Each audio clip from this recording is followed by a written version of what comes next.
आप देख रहे हैं राजपूत न्यूज। मैं राणा इरफान। आज हम दुनियापुर के नवाई इलाके डामरा में हाजिर हुए हैं।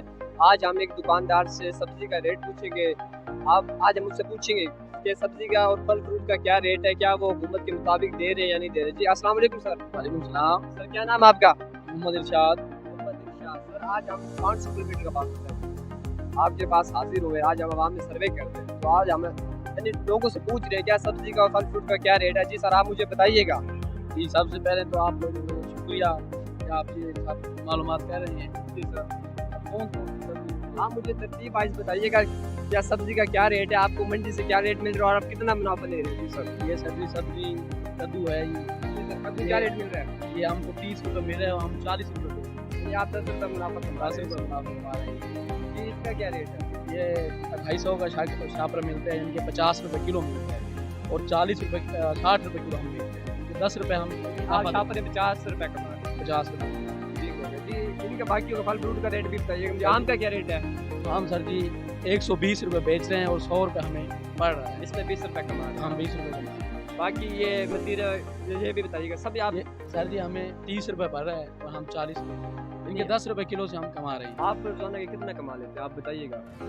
तकरीबन क्या कोई एस्टीमेट नहीं है सर। एस्टिमेट अंदाजा 1000 कमा रहे हैं, 2000 कमा रहे हैं छोटी सी दुकान में, आप मुझे बताइएगा। तकरीबन 1500 हम कमा रहे हैं।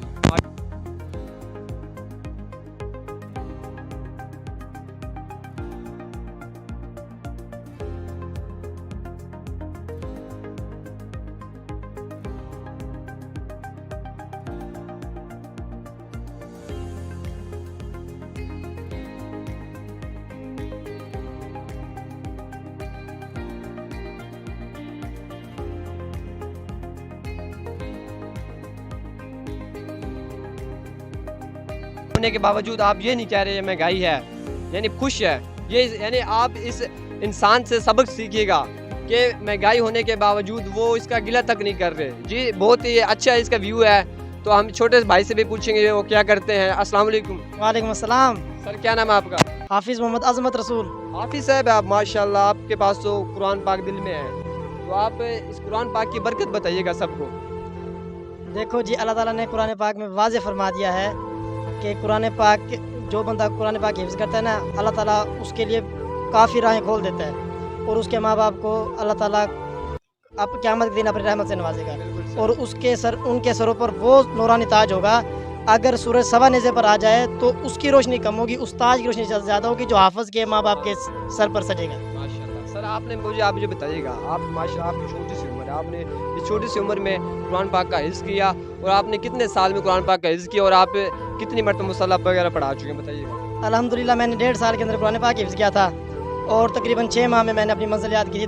तकरीबन 2 साल के अंदर बिल्कुल कंप्लीट हो गया था माशाल्लाह। और मैंने 6 साल मैं लगातार तरावी पढ़ा रहा हूँ। आपने कितने साल की उम्र में कुरान पाक हिफ्ज़ कर लिया था बताइएगा सर। मैंने तकरीबन 12 साल की उम्र में हिफ्ज़ कर लिया था। माशाल्लाह माशाल्लाह, बहुत यानी अच्छा काम किया आपने। 12 साल की उम्र में कुरान पाक को हिफ्ज़ भी कर लिया माशाल्लाह। तो आवाम को क्या कहना चाहेंगे आप? हम आवाम को ये कहना चाहेंगे कि वो अपने बच्चों को ज़्यादा से ज़्यादा पढ़ाएँ ताकि और लोग सिर्फ दीनी तालीम ही ना दिलवाएं बच्चों को, बल्कि दुनियावी तालीम ना दिलवाएं बल्कि दीनी तालीम के साथ साथ ही बच्चों को मुस्तफ़ीद। आप यही चाहते हैं सबसे पहले कुरान पाक की तालीम लाजिम, उसके बाद दुनियावी तालीम। जी तो आपने देखा अवाम किस तरह शहबाज शरीफ हुकूमत से खुश है और ये हाफिज़ साहब की मुझे बात बहुत ही अच्छी लगी। आप भी इस बात को फॉलो करें, सबसे पहले कुरान पाक की तालीम लाजिम है, उसके बाद दुनियावी तालीम। जी